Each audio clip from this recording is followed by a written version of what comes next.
What's up and welcome back. I'm John Starkfact, MovieGuy.com, your favorite blind film critic, and today we're going to talk about Where's Wanda?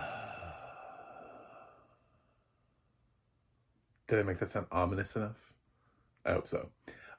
It's an Apple Plus show, and I've been doing this a lot recently, and it's freaking me out. It's another international Apple show. What? What is up with this recent boon? Suddenly, Apple is like, by the way, we made a lot of international shows and we're going to release them all at relatively the same time. Good luck. Good luck with you, sir. Um, my God. Kudos to Apple, by the way, for branching into international. But I think it's funny that they're not even really spread out. They're just all dropping them. They're like, you know what? Let's just kick out all the international content we got right now. Just put it all out there for the public. Um, we had like the somewhat quasi half, international Land of Women. Um, and then we had season 3 of Pachenko. We had Women in Blue, which I like both of those series. I thought they were both really good.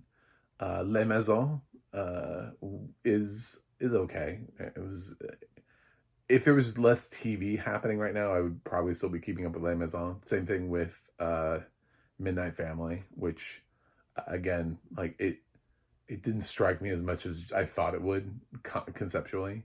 Although it does get points for being actually truly feeling like something I hadn't seen before. Um, and now I have this. This is another one. And this is entertaining in its own way. It's very weird. And I believe it's German. That's the vibe that I'm picking up from this, is that it's a German adaptation. So it has audio description. And I think this is the Klotz family, which really, to me, brings it back one memory, because if you look at my age, I absolutely was a kid in the 90s. And when I heard that name, I was thinking of Doug. I was thinking of Roger Klotz in Doug. And that is where I'm like, oh my God, these are Roger's German ancestors. The fake character from that Nickelodeon cartoon.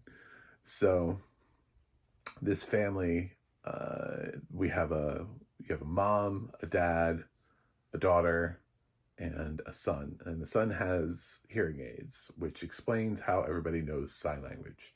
It's a good little implant to have the kid who needs hearing aids, who's technically deaf but needs hearing aids. So he can hear when he has this, and then when he takes it out, he can't. So that's his thing, and he does it in the episode too. Like when his parents argue, he takes out his hearing aids so he doesn't have to listen to them, or turns it off, or whatever he does. I don't know, but so he doesn't have to deal with it. So this is a series about a missing girl. The daughter goes missing pretty much up front. There's a mention of there's this special day in her village about this old folklore character that's basically this like monster that comes out of the woods and kidnaps a teen girl and takes the teen girl uh, and I don't know, eats her. I don't know. It's very sort of nebulous from that point on, but she tries telling the story, and about how monsters and they're sort of celebrating this day for this monster, this old folklore story that came out of this area.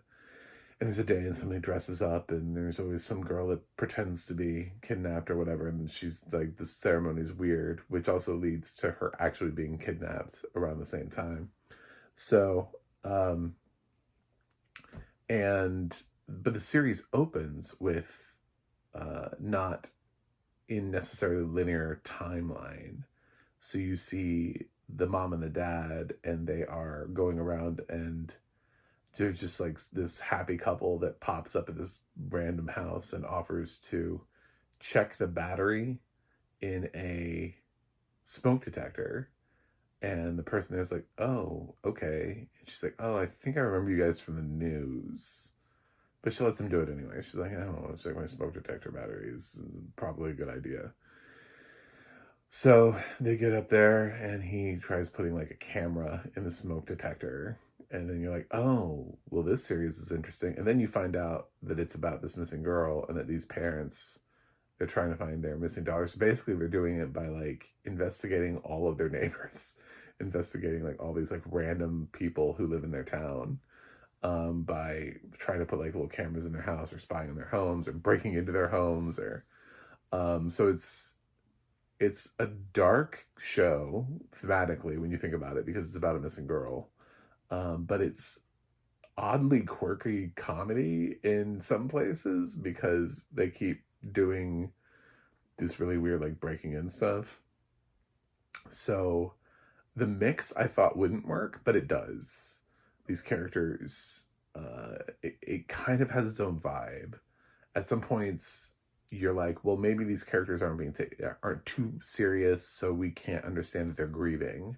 But they do have a couple scenes that show you that the parents are grieving and are going through stuff. But it's just how this is their inability to process what's going on is causing them to turn into like uh do-it-yourself spies, you know. I There were things that rubbed me the wrong way. The cop who's investigating the case comes down really hard on them. And it's like, the next time I see you, I'm gonna put my foot in your ass, you know. It's like, whoa, hold on, these are the parents of the missing child. Like, what the, like, I feel like an American show would have been like had like a really, like a cop that just sits down and is like, okay, I understand, this is really hard for you, but I need you to not fuck up my investigation. You know, meanwhile this cop comes in like hard. I was like, that's a bit much, ma'am. Ma'am, you need to sit down. I am writing you a prescription for no caffeine for the next month, you know? So there were things like that that just didn't, you know, I try to think about things from always, well, this isn't America. This is how we do things in other countries. And I was like, man, the cops go hard in Germany, you know, like that's a bit much. So yeah, the reaction was overdone. The kid's pretty cool. The brother that's left behind, he's playing video games, and he has some nice emotional moments. I don't want to spoil them, but he does. He has some nice. He grounds the show in many ways, and I thought his character was interesting the way he navigates through and does things. And no, it's not one of those like, wow, his deafness is going to become such a huge integral part to the show. Let's use that. It just sort of is, but he's also really into games, like video gaming. And there's a really nice moment that he has, and I'm not ruining it for you. That has to do with video games and his sister. So, yeah, so where is Wanda? You don't know. I mean, we're not told up front. This could be very like Lovely Bones style, where she's narrating like the whole film and we get a horrific ending at the end. Or it could be a happier ending. We don't know. But there is a little thing that happens at the end of episode 1 that I will tell you. It'll let you know whether or not this is your type of show, because there's a little like random out of place suggestion, and they don't really follow up with it in the second episode. So I'm just like, what? Are we gonna do more? No, we're not. Oh, when's it gonna come back? When are we gonna? So there's a little thing for you to think about at the end of the first episode, as to maybe the direction of the series and where this could go. where this might end up. And I could be a very different show than what it is right now. It's the best way I could say that. So, yeah. Where's Wanda? I don't know. But I think we should watch and find out. See if they find her. Definitely of the 3 that have dropped in the last like 2 weeks, I think this is the strongest. And it has originality. It asks you, it makes you feel like you want to watch more. Everything, yeah, it fits better than the others, I think. In my opinion, of the 3, I'm more likely to watch Where's Wanda. Continue to watch that in my very tight TV watching schedule. Stop bringing new shows on me, fall TV. So, yes, I liked Where's Wanda. I'm going to give it a good grade. I'll give the show an A-. I thought the way that it handled sort of like the quirkiness of the characters, mixed it with the drama, was actually fairly well done. So it's an interesting show. I'm intrigued, and that's a good thing. I think you will be too. Anyway, thanks for watching. Thanks for subscribing, and I'll see you guys on the other side.